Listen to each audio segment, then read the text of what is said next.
Alam mo bang pinanganak akong Iglesia ni Cristo at handog pa ako? Buong family ko, buong angkan ko, Iglesia ni Cristo. Ako lang yung tumiwalag kasi nga, habang lumalaki ako, nagkakautak ako. Nako, parang insulto ito kay Marcolita. Isang handog ng INC ang tumitiwalag. Bakit daw? Alam mo bang pinanganak akong Iglesia ni Cristo at handog pa ako? Buong family ko, buong angkan ko, Iglesia ni Cristo. Ako lang yung tumiwalag kasi nga, habang lumalaki ako, nagkakautak ako. Habang lumalaki, nagkautak daw. Paano ito si Senador Marcolita? Ako po ay miyembro ng Iglesia ni Cristo. Ating tatalakayin itong isang handog ng INC na dahil nagkautak, siya daw umano ay tumiwalag sa Iglesyang Tatag ni Felix Manalo.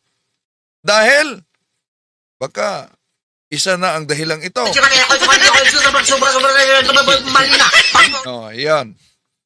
Ipagpatuloy natin ang pag-rebattal kaugnay dyan mga kapatid. Sa pagkakataong ito, samahan niyo ako.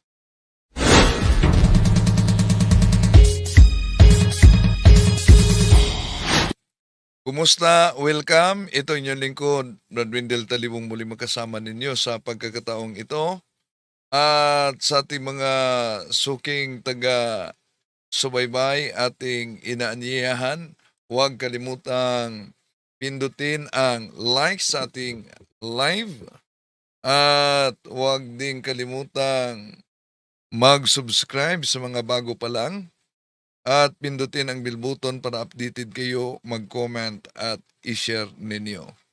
Sa lahat natin mga suking taga-subaybay at kung saan man kayo ngayon nag-subaybay, huwag kalimutan na i-comment kung saan kayo nakabase ngayon.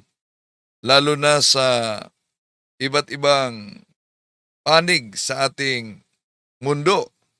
At sa mga OFWs, kung saan man kayo.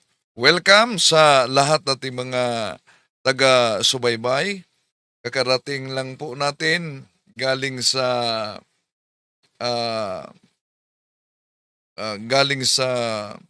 Tagum, Davao. At sa lahat nating mga sumusubaybay, welcome po. At sa mga sumusubaybay. Now, di na natin pa tatagalin pa isang handog ng INC. Kadalasan, yon talaga ang mga pahayag nila na hindi totoo. Mahirap tanggapin talaga ang katotohanan. Tulad nag-comment itong sino ito? Emilita Bunok, baka kaanib ito sa Iglesia ni Manalo. Okay. Pakinggan muna natin itong isang handog. Alam mo bang pinanganak akong Iglesia ni Cristo?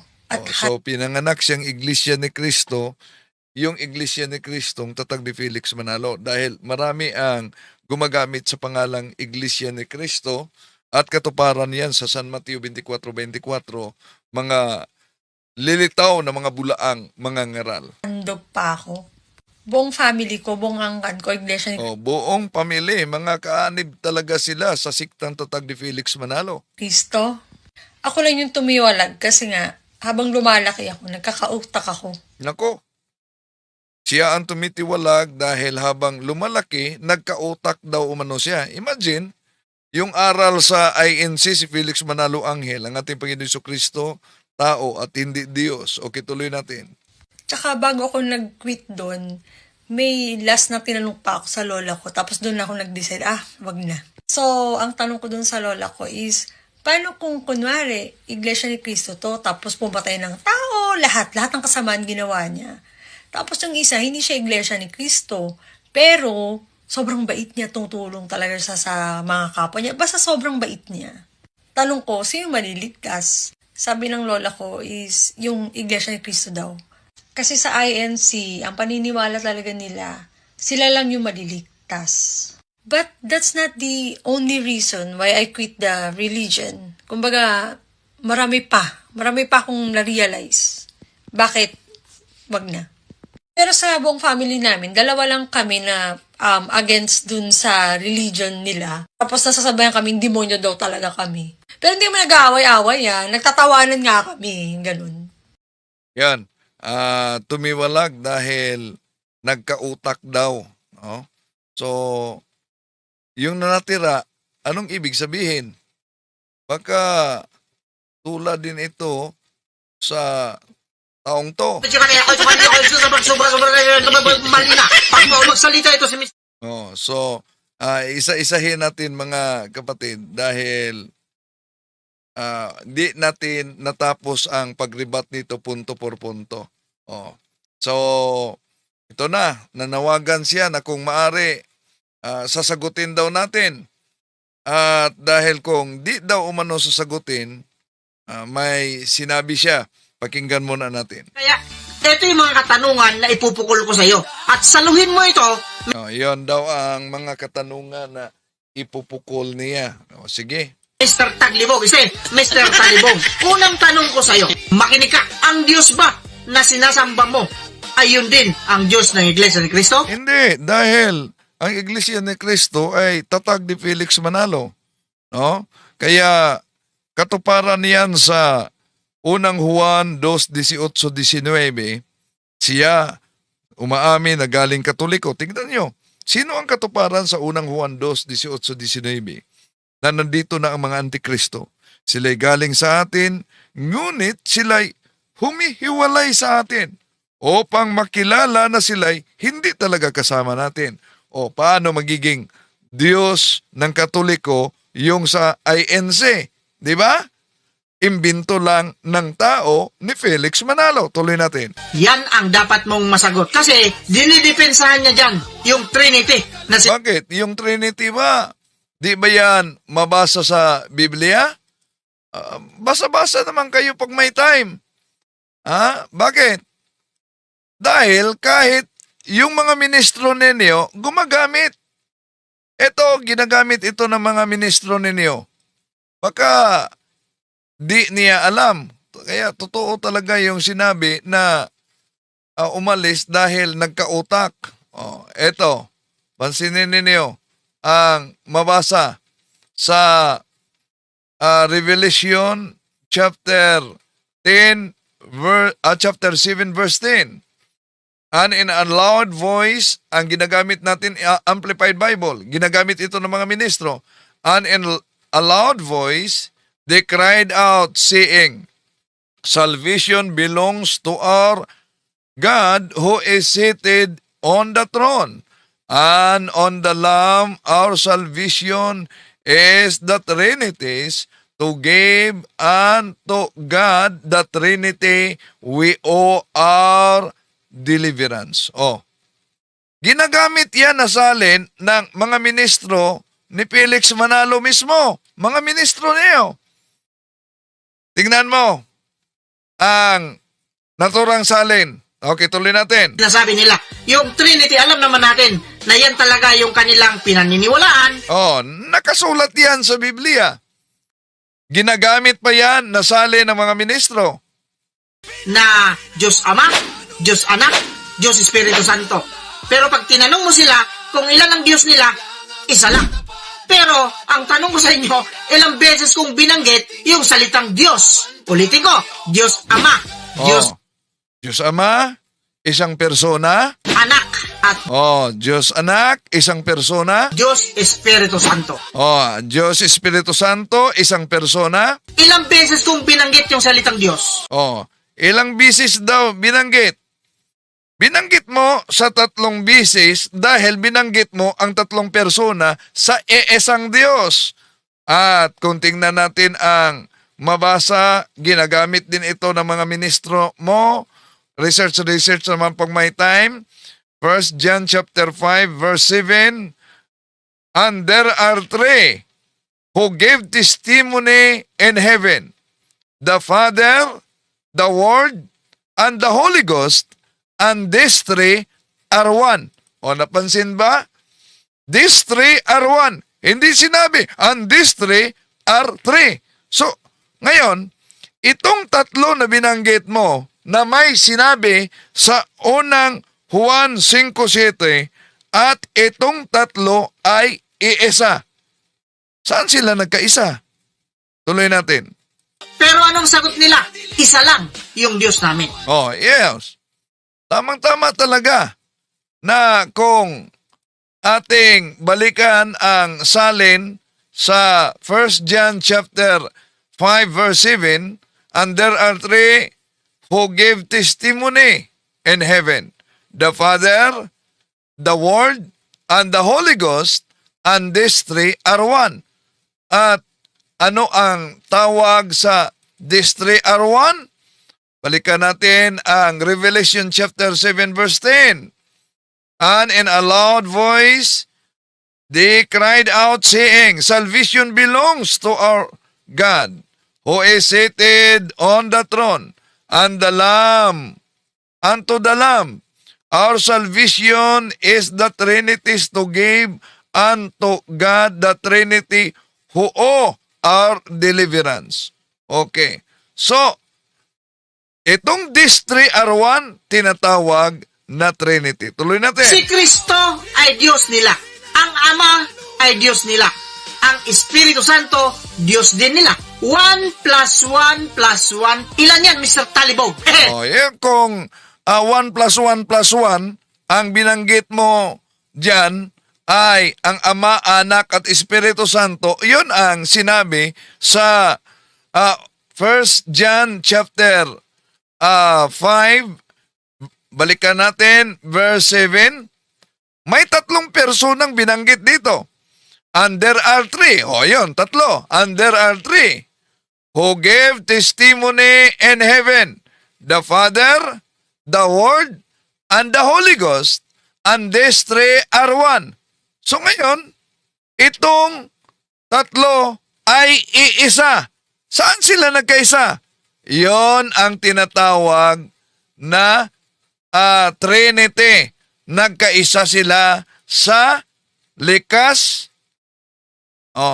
na tinatawag na Trinity diyan sa Revelation chapter 7 verse 10. Okay, tuloy natin itong si ito to. So nagwala. Tuloy muna natin. Talibog, hindi ka makasagot. Kasi, hindi mo masabing tatlo. Pag sinabi mong tatlo, mayayari ka. Pero ang sasabihin mo lang talaga, isa lang. Ngayon, ito po yung tanong ko sa iyo. Kung talagang totoong relihiyon ng Iglesia Katolika, Apostolika, Romana, Kung totoong relihiyon ng Iglesia Apostolika, Katolika, Romana, baka darating ang panahon, patitigilin na naman ito sa mga kaanib ng INC, mga kapatid. Okay, tuloy natin. Kaya nga, sabi ng isang handog na INC, ano daw ang sabi niya? Umalis siya sa iglesia. Bakit daw umalis siya sa iglesia? Alam mo bang pinanganak akong Iglesia ni Cristo at handog pa ako? Buong family ko, buong angkan ko, Iglesia ni Cristo. Ako lang yung tumiwalag kasi nga, habang lumalaki ako, nagkakautak ako. Nako, habang lumalaki daw, nagkakautak siya. Kaya si Marcolita, Ako po ay miyembro ng Iglesia ni Cristo. yun, miyembro ng Iglesia ni Cristo si Marcolita. So, insulto ito na may tumitiwalag dahil nagkautak daw umano siya. And then, bagong issue ngayon, may bagong issue ngayon kay Marcolita. Ano ba yun? Ang kaugnay kay Tomas na nakadiscover sa Spratly Island. Pinayuan ni Senador Loren Legada si Senador Rodante Marcoleta na mag-aral at kumuha ng master's degree sa National Security. Nagugat po yan. Nakakahiya ito kay Marcolita. Sa pagkwestiyon ni Marcoleta na ang Pilipinong si Tomas Cloma ang nakadiskubre raw ng Kalayaan Island Group. Git ni Marcoleta, hindi raw tamang sabing si Cloma ang nakadiskubre nito. Kaya hindi raw dapat ito tinuturo sa mga estudyante. Pero ang depensa ni Legada dapat nakabase sa pag-aaral o ang pag-aaral sa kasaysayan tungkol sa West Philippine Sea. Gaya ni Legada, So, dapat hindi daw umano yan tinuturo sa mga estudyante. Naalala niyo, kahit yung Spratly Island, mga kapatid, di ba, yung Spratly, sabi niya na wala daw umano. Yang pangalan na yan, mainit na talakayan yan. Parang palaging kontrabida talaga itong si Marcoleta talaga, no? una ring tinabla ni Senador Ping Lacson ang pahayag dito ni Marcoleta. It's never too late to take masters in national security. Provided Maski na ang batikan na abogado na kayo. provided they will exclude the Tomas Cloma issue. Aba, So, gusto niyang exclude talaga. bakit? Totoo naman yun ah. Kahit basahin po ninyo yung PD 1596, wala pong sinasabi tong Kahit pa walang sinasabi sa PD 1596, hindi yan ibig sabihin din na mali yung sinabing si Tomas Cloma ang nakadiskubre. Di ba? Yung Presidential Decree 1596 na nilagdaan dating Pangulong Ferdinand Marcos noong 1978 yan, kaugnay sa Kalayaan Island Group bilang bahagi sa teritoryo ng Pilipinas. Kahit hindi yan binanggit ang pangalan ni Tomas Cloma, di din ibig sabihin na hindi siya ang nakadiskubre sa naturang mga isla, di ba? Okay.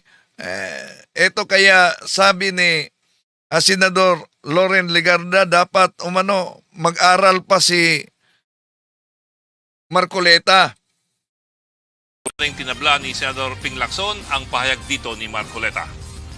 It's never too late to take masters in national security. provided Maski na ang batikan na abogado na kayo. provided they will exclude the Tomas Cloma issue. Mag-react tayo kaugnay dito bukas. Ah, bakit?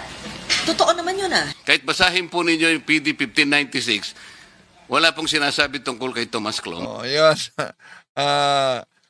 So, hindi ibig sabihin na kung walang mabasa doon sa Presidential Decree, di na totoo, di ba? Okay, tuloy natin itong kaanib ng INC, mga kapatid. Bakit kayo sumasamba sa mga larawan at mga rebulto? Paano mo ipapaliwanag yan? Di ba? Nasusulat sa Biblia. Basahin mo ang nasa unang Korinto 6:9 hanggang 10. Basahin mo na lang. Alam kong kabisado mo yan sapagkat ikaw ay isang pare, isang padre na maalam. Parang si Marcoleta din ito, ginawa akong pare, buti na lang hindi ako ginawang madre. Ano daw? Ginawa, inordinahan talaga ako nito. Si Marcoleta din, di ba?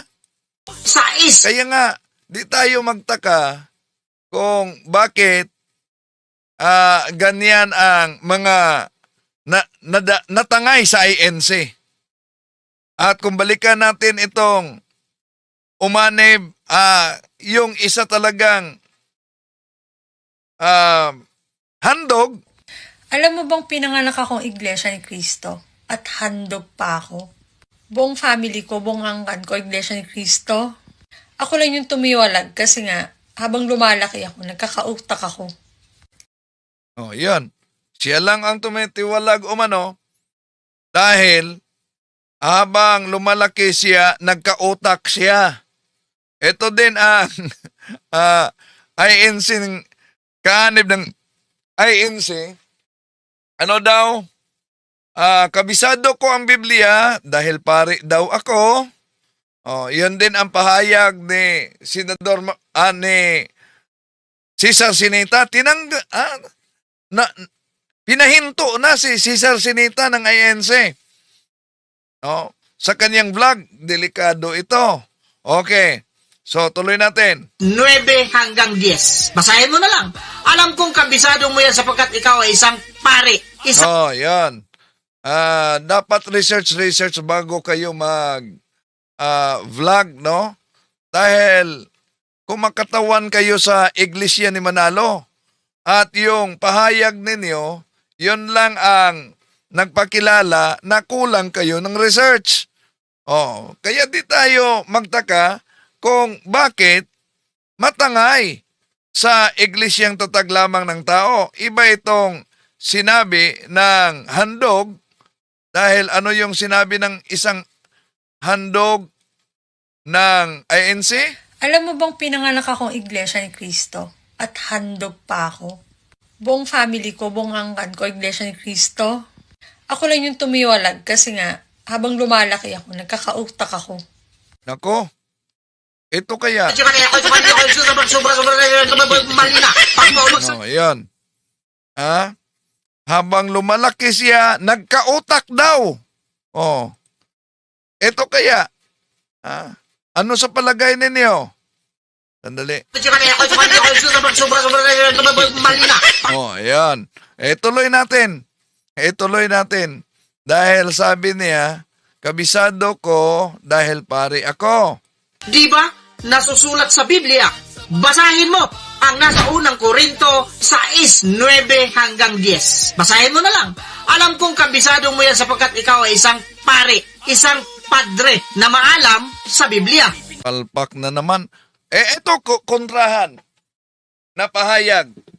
Sabi niya, wala daw akong alam. Ngayon, sinabi niya, kabisado ko ito dahil isa akong pare. Anong masasabi niyo sa kaanib ng INC ito, mga kapatid? Comment din niyo. Tuloy natin.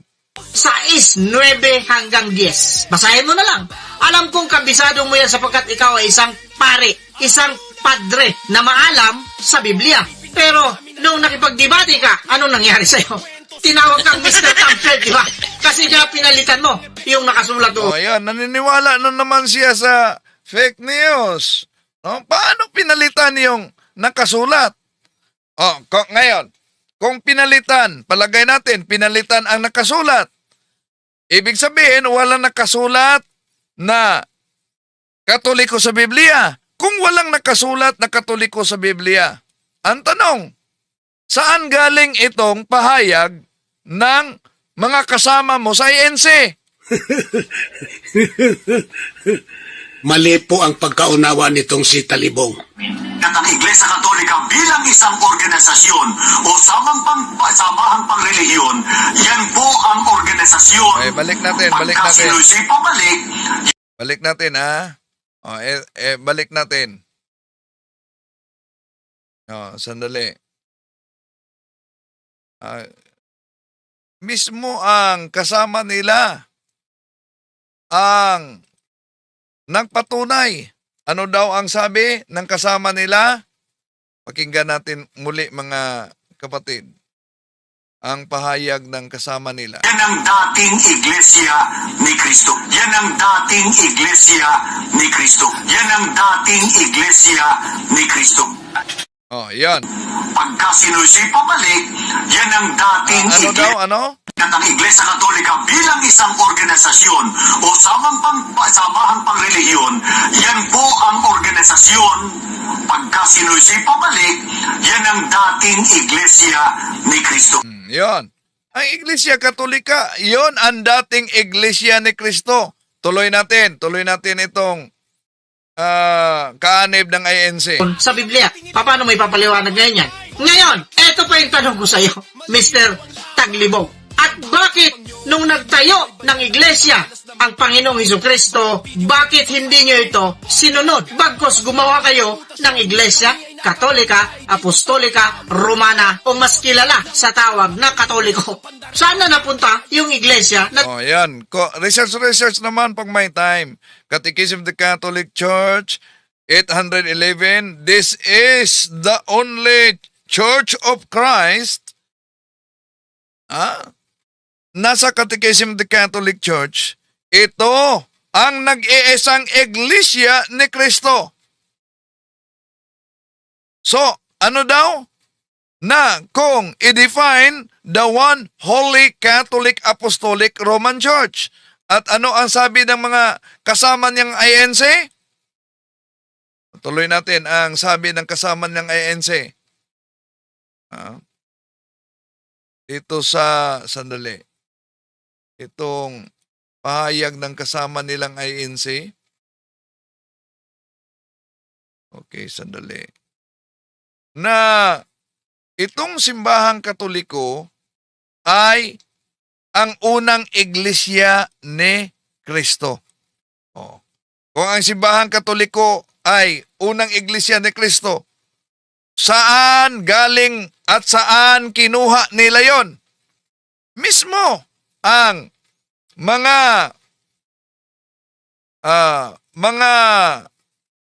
taga-INC ang nagkumpirma kaugnay diyan. Ibalik natin ito. Balik natin. Ito mga kapatid. Tuloy natin ang pahayag ng ministro nila. Yan ang dating iglesia ni Kristo. Yan ang dating iglesia ni Kristo. Yon. Yon ang dating iglesia ni Kristo. Ang simbahang Katoliko, tuloy natin Saan ba yun? Mali po ang pagkaunawa nitong si Talibong. At ang Iglesia Katolika bilang isang organisasyon o samahang pangrelihiyon, yan po ang organisasyon. Pagka sinusi pabalik, yan ang dating Iglesia ni Kristo. Paano ninyo tutulan ito?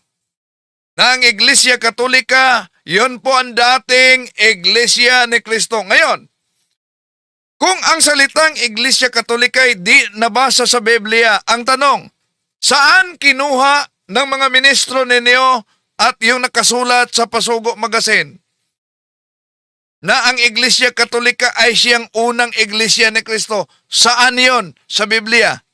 Kung walang version na Biblia na mabasa ang salitang Katoliko, di ba? Isip-isip naman pag may time. Tuloy natin mga kapatid. Tinayo ni Kristo. Mr. Talibong, mukhang patagal kang sumagot. Kasi nga, nabubuging ka na. Pero, pinipilit mo pa din na... Ngayon, pangalawang bisis na natin ito sinagot mga kapatid. Kaya, kung maaari, gusto kang papasok sa Zoom natin, pasok ka sa Zoom. Bigyan natin siyang pagkakataon. Sangayon ba kayo mga kapatid na itong kaanib sa Iglesia ni Manalo papasok sa Zoom sa punto por punto? Baka takot ito. Tuloy natin. Kayo ang totoong Iglesia ni Kristo. Paano nangyari yon? Paano nangyari yon? I-question mo ba yung kasama mo? Mali po ang pagkaunawa nitong si Talibong. At ang Iglesia Katolika bilang isang organisasyon o samahang pangrelihiyon, yan po ang organisasyon. Pagka sinusi pabalik, yan ang dating Iglesia ni Kristo. Yan ang dating Iglesia ni Kristo. Yan ang dating Iglesia ni Kristo. Hindi po totoo yan. Mali po ang pagkaunawa nitong si Talibong. Talaga pong ang Iglesia Katolika Apostolika Romana, talaga pong sa pasimula, yan ang Iglesia ni Kristo. Yan. Mga kasama mo yan. Mga kasama mo yan sa INC. So, paano? Paano mo tutulan yung pahayag na yan? Tuloy natin. Sa pangalan pa lang, wala na kayo. Nasaan doon yung Iglesia ni Kristo na itinayo niya noong unang siglo? Bakit kayo naging Iglesia Katolika Apostolika Romana? At sa totoo lang, ang simbahan ninyo, para malaman lang na Katoliko yan, krus ang nilalagay ninyo dyan. Ayun, sa inyo, yung matulis na inilagay sa INC, saan na mabasa sa Biblia, buti na lang yung cross. Unang Korinto 1:18, na ang cross ay kapangyarihan ng Diyos. Para sa mga naligtas. Pero para sa mga hindi naligtas, Yon. Tingnan ang unang Korento, 1:18. Pero, kung nakalagay sa mga kapilya ng INC yung mga matulis, parang pako, hindi cross. Aber, saan mabasa sa Biblia na lagyan ng ganiyang mga matulis na bahagi ang kapilya ni Felix Manalo? Wala yan. Kahit anong salin sa Biblia. Tuloy natin. sa harapan. Pero walang pangalan na Iglesia Katolika Apostolika Romana. Tama ba ako, Mr. Taglimog? Mr. Talimog, dyan pa lang, panalo na kami. O kung ang pangalan ang batayan para panalo, hindi lang kayo ang nagdala sa pangalang Iglesia ni Cristo. Meron pang nauna sa inyo. Meron pang una pang nagdala ng Iglesia ni Cristo Tagalog version. Una pa ni Felix Manalo. Merong mga English na Church of Christ. So, hindi batayan dahil nakapangalan na Iglesia ni Cristo ay kay Cristo na. Dahil malinaw kahit sa Pasugo Magazine ninyo, sinabing, ano daw ang batayan na walang kaugnayan kay Cristo ang isang iglesia? Yon ay nakarehistro sa Securities and Exchange Commission. Tuloy natin.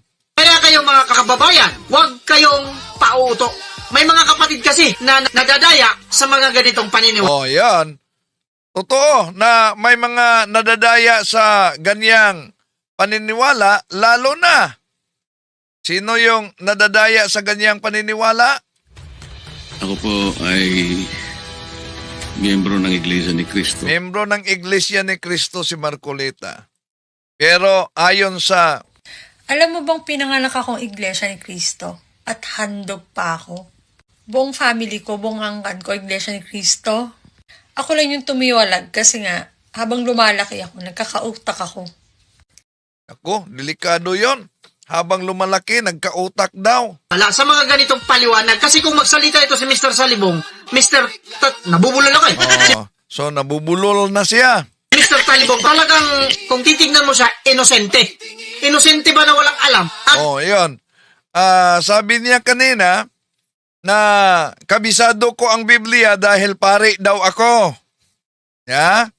Kabisado ko ang Biblia dahil pare daw ako. Pero ngayon, sabi niya, inosente si Talibong. Ginawa kong pare nito. Parang si Marcoleta. Inosente si Talibong, pero walang alam. Ano ba talaga? Kabisado ko o walang alam? Tuloy natin. medyo matigas ang dila nito. Hindi ko alam kung anong probinsya nito eh. Kasi yung pagtatagalog dito, matigas na nga yung dila ko, mas matigas pa ito sa dila ko. Pero alam ko nito, sigurado ako na ang dila lang nito ang matigas. Pag nagsalita ito, medyo alam nyo na. Pag magsalita daw ako, alam nyo na. Sige. Ito challenge ko sa iyo. Para di mapatunayan na talagang ganyan ka, pasok ka sa Zoom. Pasok ka sa Zoom. Sa ngalan ng Iglesia ni Cristong Tatag ni Felix Manalo, inaanyayahan kita na papasok sa Zoom. Alam kong nanood kayo, ipaabot ninyo ito sa kaanib ninyo, kasama ninyo na isang defensor ng INC. Ipaabot ninyo para malaman natin na hindi ka talaga ganyan. Sabi mo, sige, pasok ka sa Zoom. Hintayin ka namin. Ibig ko sabihin, Mr. Talibong, patunayan mo na yung mga sinasabi mo ay totoo at talagang yun ang nakasulat sa Biblia. Kasi common sense, Hindi na tayo kailangan gumamit pa ng Biblia kasi nga hindi na daw umano siya gumagamit ng Biblia. Ano yung ginamit mo kaninang unang Korento? Sa Biblia yon. ang mga tao naniniwala yan sa Biblia. Yan ang problema natin ngayon. Naniniwala sa Biblia. Di mo ba ang INC naniniwala din sa Biblia? Nagka-problema talaga. Dahil para sa INC, si Kristo ay tao, hindi Diyos. Si Felix Manalo ay anghel. At hindi lang yan. Ano pang doktrina nila? Ginawa ng imahen si Felix Manalo, nasa Pasugo Magazine ninyo. Diba? Nasa Pasugo Magazine ninyo. Pasugo, Marso 1965, page 2, Binhamin Santiago. Katulad din naman ng larawan ng medalya ni kapatid na Felix Manalo. Hindi lahat na paggawa ng larawan ang ipinagkakasala ng Diyos. Iyan ay nasa pinag-uukulan ng larawan. Imagine, paglarawan ng ating Panginoon Jesucristo, bawal. Larawan ng mga apostol, larawan ng Mahal na Birhen Maria, bawal. Pero paglarawan ni Felix Manalo, hindi daw umano sila nagkasala. At hindi lang larawan ni Felix Manalo, kundi meron pang upuan ni Felix Manalo. Pasugo, Marso 1965, page 1, Binhamin Santiago pa rin. Noong ipagdiwan namin ang ika-50 anibersaryo ng Iglesia ni Cristo sa pagtitipon daw na ginawa namin sa Araneta Coliseum, inilagay daw sa gitna ng libu-libong kaanib ang relikya ng tronong likmuan ng yumaong si kapatid na Felix Manalo. Ang sabi niya ay, tutol kami sa relikya at ayaw daw kami sa relikya. Kailan namin sinabing ito? Meron ka bang ikapakitang batayan na sinabi namin iyan? Hindi kami sa relikya tumututol. Walang masama sa relikya. Imagine, relikya ng mga santo, relikya ng mga banal, relikya ng ating Panginoon Jesucristo. Tinututulan ng INC tatag ni Felix Manalo, mga kapatid. Imagine, tinututulan ng INC. Pero relikya ni Felix Manalo, ano yon? Upuan niya. So, walang masama daw sa relikya. Nasa pasugo nila. Ibig ba sabihin, dahil si Felix Manalo ang gumagamit, upuan, walang masama. Hindi po ba may arenola si Felix Manalo? Bakit yung upuan, hindi yung arenola? Tuloy natin. Pero hindi sila naniniwala doon sa nakasulat sa Biblia. Bibigyan ko kayo ng halimbawa. Kagaya na sinabi kong talata, unang Korinto, 6:9 hanggang Sabi niya, di daw umano siya gagamit ng Biblia. Pero ngayon, gumagamit na naman ng Biblia. Unang Korinto, tuloy natin. 10. Naniniwala sila sa Biblia, pero hindi nila pinaniniwalaan yung nakasulat sa Biblia. Nagets ninyo, mga kapatid, mga kababayan? Di namin na-gets. Di namin na-gets dahil yung binanggit mo ay pinatungkol mo unang Korinto, kapitulo 6, versikulo 9 hanggang 10 sa mga santo. Pero malinaw ang binanggit diyan ay sa mga Diyos-Diyosan. At ano ang sabi sa Harper's Bible Dictionary kaugnay sa Diyos-Diyosan? All idols are images, but not all religious images are idols. Ganon din ang pahayag kahit sa Pasugo Magazine. Pasugo Magazine. Ito ang sabi ng Pasugo Magazine ninyo. Pasugo, Marso 1965, page 2, Binhamin Santiago.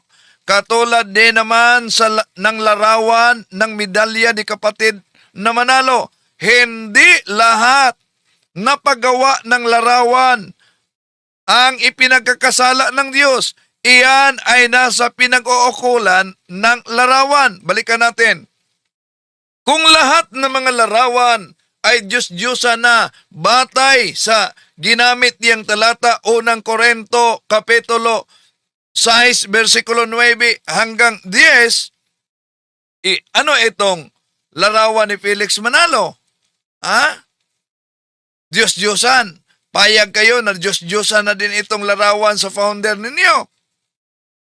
Kung lahat na larawan ang tinutukoy diyan sa unang Korinto, kapitulo 6, 9, 10 na Diyos-Diyosan.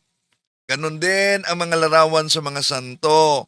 Hindi ibig sabihin na dahil may binanggit sa unang Korinto Kapitulo 6 9:10, Diyos-Diyosan na. Bakit? Dahil sa Ezekiel Kapitulo 41, 17-22, mula pa noon, ang templo ng Diyos ay may nakaukit na mga larawan ng mga banal. May larawan ng tao, may larawan ng mga anghel, nakaukit yan sa templo ng Diyos. Kaya, pagpasok ninyo sa templo na walang larawan, duda na kayo mga kapatid. Sa Diyos ito? O, sa demonyo. Tuloy natin. Mga boss, paano ko nasabi? Nakalagay doon. Basahin ninyo, yan o, nandiyan sa screen. Maraming bawal, hindi ba? Bawal sumamba sa Diyos-Diyosan. Pero anong ginagawa nitong mga ito? Sumasamba sila sa Diyos-Diyos. Hindi naman kami sumasamba sa Diyos-Diyosan. Paghilom. Bisaya pala ito. Paghilom. Oh, Bisaya pala ito. Oh, eto. Ating basahin ang official na catechism ng Simbahang Katoliko. Our Catholic Faith, page 220, ginagamit ito ng mga ministro ni Manalo. We do not worship the saints. We only honor them as the official friends and servants of God. We adore God alone. Oh, so ano yan? Paghilom. Oh, sa mga di nakaunawa ng paghilom, yung paghilom sa Tagalog ay pagaling. Pero paghilom sa Cebuano, huwag kayong maingay. Tuloy natin. Niloloko ninyo mga sarili ninyo. Sasabihin ninyo hindi kayo sumasamba sa Diyos-Diyosan. Galing din ako dyan. Ayan. Kung galing ka sa Simbahang Katoliko, saan mabasa sa katisismo ng Simbahang Katoliko na mga santo ay Diyos-Diyosan? So, bakit daw siya natangay sa iglesyang Tatag ni Felix Manalo? Bakit siya natangay? Ito. Lumuluhod ako hanggang sumakit na yung tuhod ko. Lumuluhod siya hanggang sumakit ang tuhod niya. Di mo ba ang mga ministro ni Felix Manalo lumuluhod din sa harap ni Eduardo Manalo? So kung ang pagluhod ay pagsamba, ibig ba sabihin si Eduardo Manalo sinamba ng mga ministro ninyo? Okay, tuloy natin. May naipakita na tayo sa pagluhod nila sa harap ni Manalo. Tuloy natin. Papaluha pa ako kasi iniisip ko noon, yung Kristo na sinasamba ninyo dyan, nagpakahirap sa krus dahil sa kasalanan ko. Yun ang So, umiiyak pa daw umano siya dahil iniisip niya na ang Kristo nagpahirap sa krus. Hindi ba totoo na ang ating Panginoon Jesucristo ay naipako para maligtas tayo? Di ba palaging ginagamit ng mga ministro ni Felix Manalo ang Gawa Kapitulo 20, versikulo 28, at iyon pang paborito nilang salin ang kay George Lamsa. Diba? Dahil binili daw umano sila sa banal na dugo ng ating Panginoon Jesucristo. Kung hindi na ipako ang ating Panginoon Jesucristo, paano kayo nabili sa banal na dugo? Pero hindi yan tumutukoy sa Iglesyang Tatag ni Felix Manalo. Sa ibang salin, mga obispo yan. Walang iba kundi sa Simbahang Katoliko. Bakit sa Simbahang Katoliko? Mga kasama ninyo mismo ang nagsabi. Mali po ang pagkaunawa nitong si Talibong. At ang Iglesia Katolika bilang isang organisasyon o samahang pangrelihiyon, yan po ang organisasyon. Pagka sinusi pabalik, yan ang dating Iglesia ni Kristo. Yan ang dating Iglesia. Yan. Paano mo mapaliwanag na ang Simbahang Katoliko ay dating Iglesia ni Kristo? So, ibig sabihin, hindi kayo ang dating Iglesia ni Kristo. Ibig sabihin, ang Simbahang Katoliko ang may kaugnayan sa mga apostol. At itong simbahang ito, ang simbahang itinatag ng ating Panginoon Jesucristo, hindi yung nilipatan mo. Ang daming nabiktima sa maling akala. Tuloy natin. Isip ko noon, pero napakalaking maling-mali. Pero yun ang tinuturo ninyo kahit maling-mali na. Naalala ko tuloy yung sabi ng kapatid Kapatid, matagal na ako sa Iglesia ni Cristo. Pero nagtataka ako bakit yung mga Katoliko, yung kaiba yun natin sa pananampalataya, ayaw pa rin na umalis hanggang ngayon. Bakit? Yung pagkain na lang nila ng ostyas yung ostya, pinapakain kayo niyan. Ano sabi ni Kristo? Kumain tayo ng sabay-sabay. Sige. Saan mabasa sa Biblia kumain kayo ng sabay-sabay? Saan? Paano ba magpakain ang mga pare? Hindi ba sinusubuan nila? Isa-isa, hindi sabay-sabay. Paano magkasabay-sabay yun? Saan mabasa ang sinabing sabay-sabay kung gusto nyo letra por letra? Anong salin na sinabi ng ating Panginoong Hesus, kumain kayo ng sabay-sabay? Kaya nga, di tayo magtaka kung bakit may handog na Pinayuan ni Senador Asan Laurel bali? Legada si Senador Rodante Asan ba Marcoleta yung na mag-aral at handog. Ito, handog. Hanapin natin yung handog. Ako po ay miyembro ng Iglesia ni Cristo. Iglesia ni Cristo si Marcoleta. Ang handog. Alam mo bang pinanganak akong Iglesia ni Cristo at handog pa ako? Buong family ko, buong angkan ko, Iglesia ni Cristo. Ako lang yung tumiwalag kasi nga, habang lumalaki ako, nagkakautak ako. Ayan. Humihiwalay dahil habang lumalaki, nagkautak daw siya. Tuloy natin. Pila. Hindi po ba? Tama ba ako? Ano sabi ni Kristo? Uminom tayo ng sabay-sabay. Asan? Asan nasalin na sinabing uminom tayo sabay-sabay? Yung binanggit mo. Lang ba ang umiinom? Dahil kung tingnan natin kahit sa Biblia mga kapatid, no? Napakalinaw naman ang mabasa natin sa banal na kasulatan. Bakit ang Katoliko ay ostia o mano? Dahil napakalinaw ang sinabi sa ating Panginoong Hesukristo. O kung tingnan natin ang sabi sa ni San Pablo, unang Korinto Kapitulo 11, versikulo 27.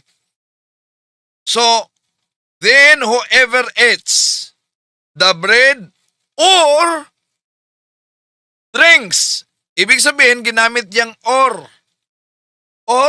drinks the cup of the Lord in an unworthy manner will be guilty of sinning against the body and blood of the Lord.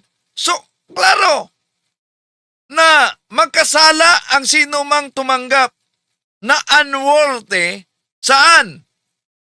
Uminom man o tumanggap.